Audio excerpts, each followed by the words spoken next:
Alright, magandang gabi po mga kababayan. Maigsing reaction lang po doon sa napanood ko na interview. Yes, napanood ko po yung interview ni Mr. Christian Isguera kay Congressman Benny Abante. Yung tungkol nga po sa Quadcom hearing about the Duterte drug war, na nagulat po ako sa kanyang sinabi. Kasi alam nyo, itong si Congressman Abante, isa po ito sa mga hinahangaan ko ng mga congressmen, lalo na yung mga nandiyan, mga nagsasagawa ng Quadcom hearing. Sila si Benny Abante, si Congressman Acop, Barbers, si Paduano, yan, si Luistro, of course. Yan po yung mga hinahangaan ng marami, including me. Pero, nito pong,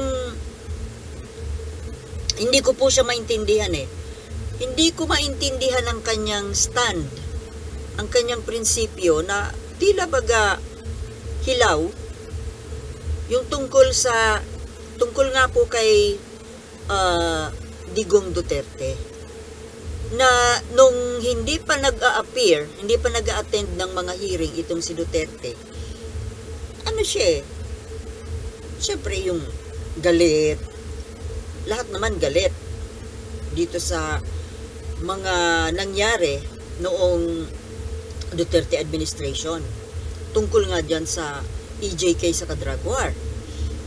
Pero nitong nag-umpisa po yung naging questionable sa akin, yung state of mind, yung stand ni Abante tungkol dito nga po sa Duterte drug war nung Quadcom hearing. Kasi doon sa kanyang opening statement na napakahaba,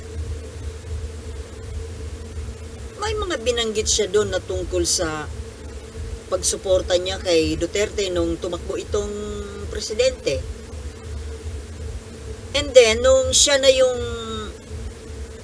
when it was his turn to do the questioning, bago man siya nagtatanong kay Duterte, may nag-statement na naman siya ng introduction na naman na mahaba. Ang mga binanggit niya po doon, paulit-ulit niyang sinasabi na sumuporta siya sa kandidatura ni Duterte noon bilang sa pagka-presidente, including yung kanilang religious denomination, yung kanilang religious group, yung Baptist pala sila. Paulit-ulit niyang sinabi na sinuportahan niya, ibinoto niya, kinampanya niya, tsaka support niya, ang gusto niya yung drug war, na syempre hindi lang niya nagustuhan yung nagkaroon na ng mga napatay na mga inosente, of course, kahit sino naman. Pero yung sabi ko, kailangan bang sabihin pa, paulit-ulit pati, na ikinampanya niya, sinuportahan niya yung candidacy ni Duterte?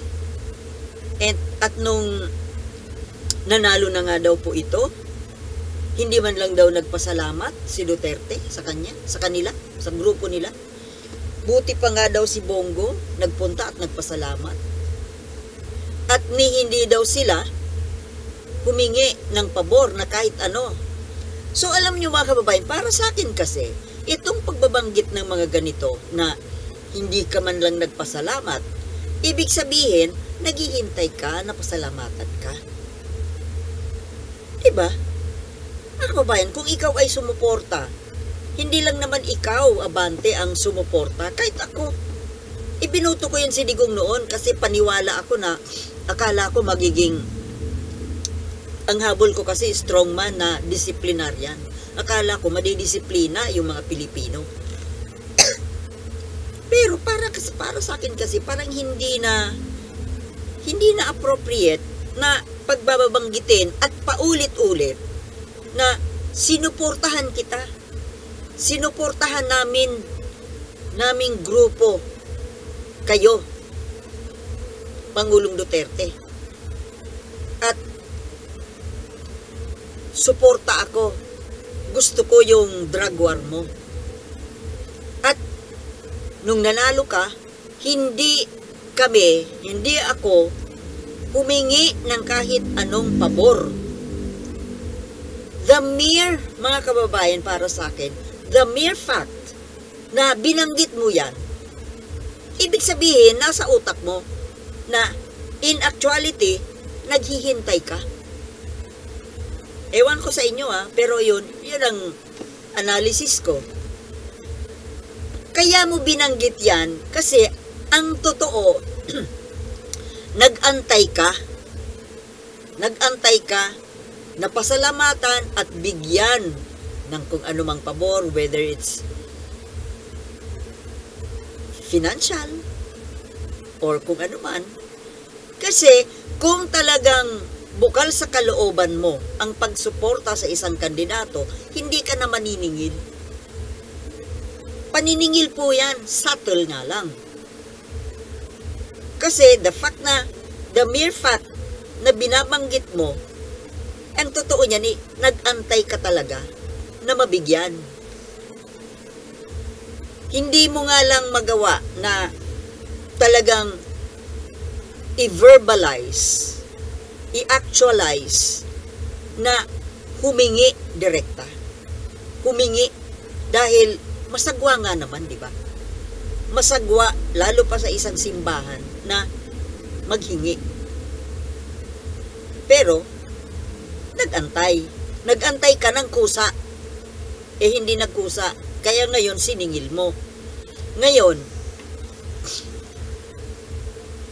after that statement, eto na, inumpisahan na niya yung pagtatanong na ang ipinagtaka ko po, hindi ito ang totoong Benny Abante kung magtanong. Ibang-iba. Napaka-gentle, napaka-soft. Parang ingat na ingat, para bang ingat na baka makapanakit o ano ba, natatakot ba? Parang may takot. Kasi ikumpara doon sa ibang mga resource persons na kapag tinanong, inimbestigan niya, masyadong matapang, masyadong matigas. Masyado siyang matigas sa tao. Dito lang kay Duterte siya naging malambot. Na hindi ko maintindihan. Para bang nangingilag? Natatakot? Hindi ko maintindihan kung anong ibig niya sabihin. Ngayon, natural, yung mga matitinik ang mata, napansin yun.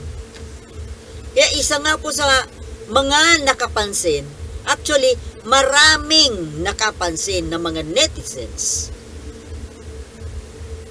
At isa nga po sa isang nakapansin, kaya in-interview siya ni Christian Esguerra. Si Christian Esguerra kasi pinapanood ko yan Dahil, syempre, matinong vlogger. Ayoko ng mga vlogger na mga baduy. So, in-interview si Benny Abante. Tinanong ni Christian na kung bakit tila baga naging malambot yung pagtatanong. Naawa ba siya kay Duterte? At ang sagot, oo, naawa siya. Awang-awa siya kay Duterte. Bakit daw awang-awa? Sabi ni Christian. Kasi halata mo, matanda na siya. Hinang-hina na siya, kaya ako'y awang-awa. Wow! Mr. Abante, alam niyo sa mga sinabi mong yan, nawala yung paghanga ko sa inyo. Nawala yung respeto, yung believe ko sa inyo. Naturingan pa namang kayo ay isang obispo, makadiyos na tao, religious leader. Pero ito, naawa ka? Naawa ka sa isang berdugo, sa isang mamamatay tao, sa isang sinungaling, sa isang nagbebenta ng bansa. Naawa ka kay Duterte. Pero yung 30,000 na napatay, na hindi naman lahat mga adik or pusher, may mga nadamay na inosente, even mga bata, mga taong walang kaalam-alam tungkol sa droga, ni hindi mo nabanggit na nakakaawa ang mga yun. Pero ito, yung gumawa ng krimen na yun, naawa ka? Wow! Saang Biblia? Anong klaseng Biblia ang binabasa mo, Bishop Abante? Kaya hindi ako magtataka, muntik ka nang harap-harapang talagang debatihin ni Llamas Muntik lang ma-high blood si Llamas sa'yo Ito pa naman si Mr. Llamas talagang prangka to magsalita Siguro ko, naka-standby ka pa nun nung nag-off the air ka na at ang pumalit ay si Llamas. Siguro narinig mo yung mga sinabi niya. Anong klase? Sige nga.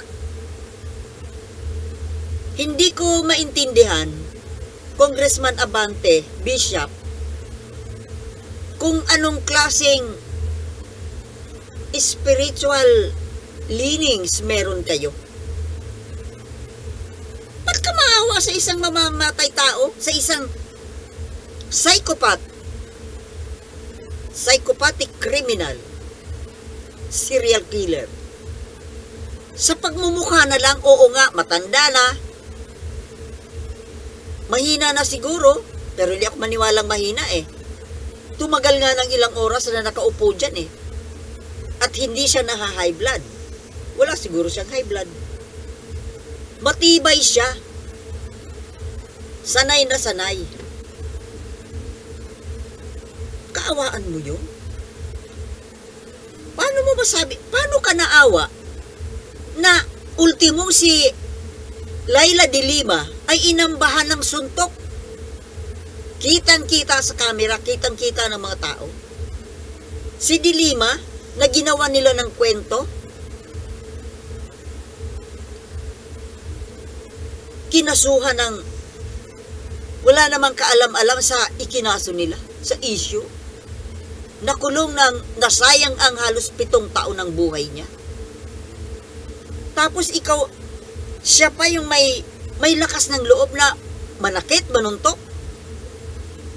At ewan ko ba naman dito sa mga taga-Congress, bakit yung ginawang sitting arrangement, pinagtabi pa yung dalawa? Nag-iisip ba kayo? Isa pang hindi nakakatuwang sinabi nitong Mr. Abante. Bakit mo sinabi na si Trillanes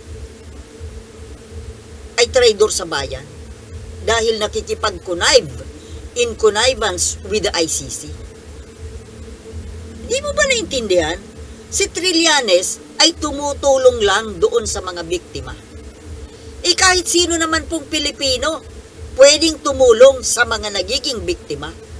Karapatan nyo ng isang Pilipino, ng isang tao, kung ikaw ay may pagpapahalaga, ikaw ay may malasakit sa isang biktima na mahina, na hindi kayang bumangga sa kalaban na kagaya ni Duterte. Pero ikaw nga mismo, ikaw ay isang kongresista, wala kang ginawa May ginawa ka ba para ipagtanggol yung mga biktima ng war on drugs? May ginawa ka ba? Hanggang dito lang naman sa ano itong Quadcom hearing ang tagal-tagal ng panahon na nagdurusa itong mga biktima na ito. Pasalamat nga tayo mayroong matatapang na Pilipino na nagtatanggol dito sa mga biktimang ito, kagaya ni Senator Trillanes, ni Laila de Lima. Tapos, sasabihan mo pa si Trillanes na in connivance with the ICC.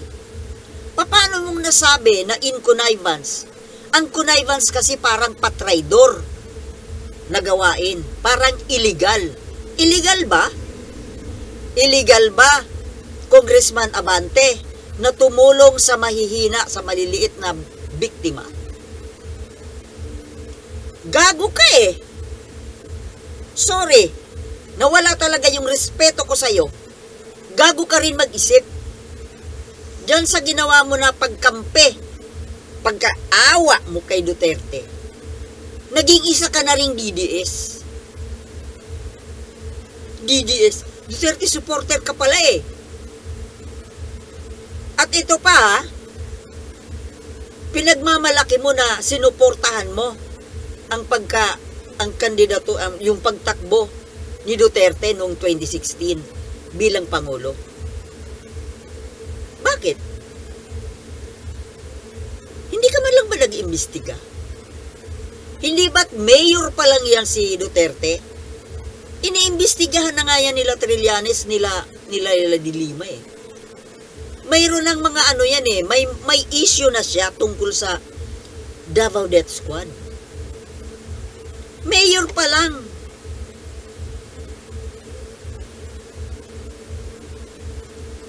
Ako, isa rin akong tanga. Tanga ka rin pala, Abante Pero kayo, at least kayo, mga tao kayo na may mga koneksyon. Ako kumbaga, oo, naging tanga rin ako sa pagsuporta kay Duterte. Pero kayo, buong religious group ninyo, di ba, pare-pareho tayo Hindi man lang tayo nag-imbestiga, di ba? Hindi man lang natin inalam kung ano ba talaga ang totoong karakter pagkatao nitong Duterte na ito na sinuportahan natin na tumakbo maging Pangulo ng bansa na ito. Tapos ngayon parang nagtataka ka pa na 30,000 ang pinatay. Sinuportahan mo, di ba? Hindi mo rin muna inalam. Mayor pa lang. Ang hindi sorry. Sorry po. Nangangati na naman pag ako nagsasalita. Ang hindi ko talaga po nagustuhan ay doon mismo sa Quadcom hearing, ipinahiya mo, Abante, si Trillanes. Tumutulong na nga yung tao At ito si Trillanes, biktima rin ito ni Duterte. Di ba pinagtangkaan niya na ipapatay din yan? Kung ano-anong mga maling issue ang ipinukol dyan kay Trillanes. Hindi talaga makatarungan para kay Trillanes na sabihan mo siya na nakikipag-connive sa ICC. Bakit? Ano ba ang ICC? Illegal ba yan? Legal na. It's a legal body. Ang ICC. Paano mong sasabihin? Parang ang tanga-tanga naman. Naturing yung congressman.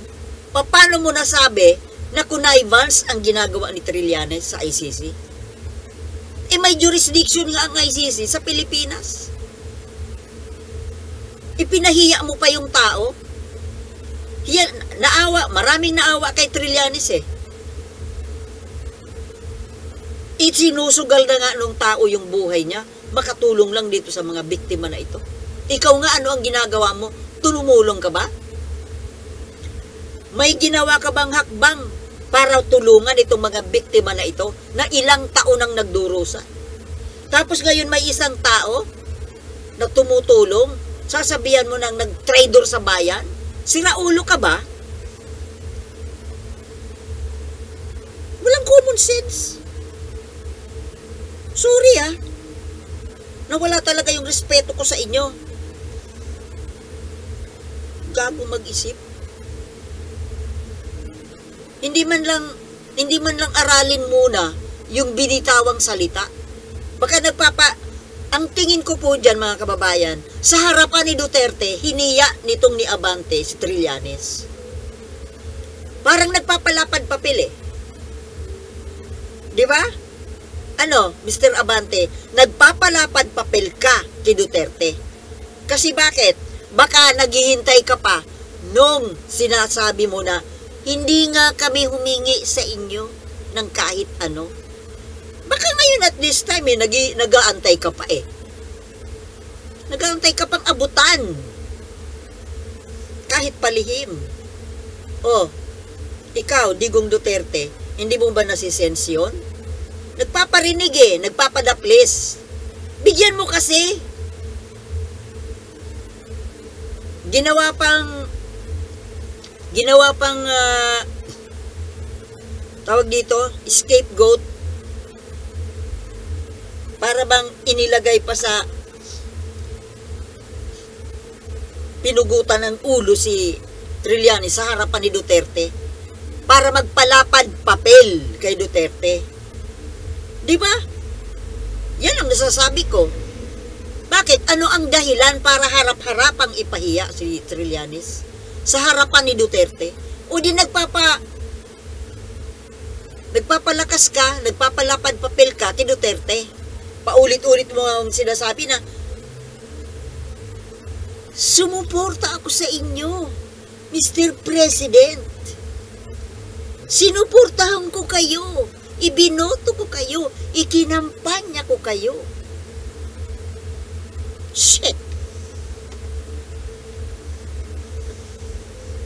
Shit. Na pag-iisip. Kaya mula ngayon, ayoko na dyan kay Abante na yan. DDS pala yan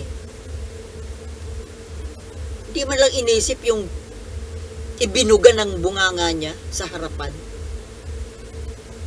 Kung sakali man na namalian ka sa ginawa ni Trillanes, sinabihan mo sana siya in private.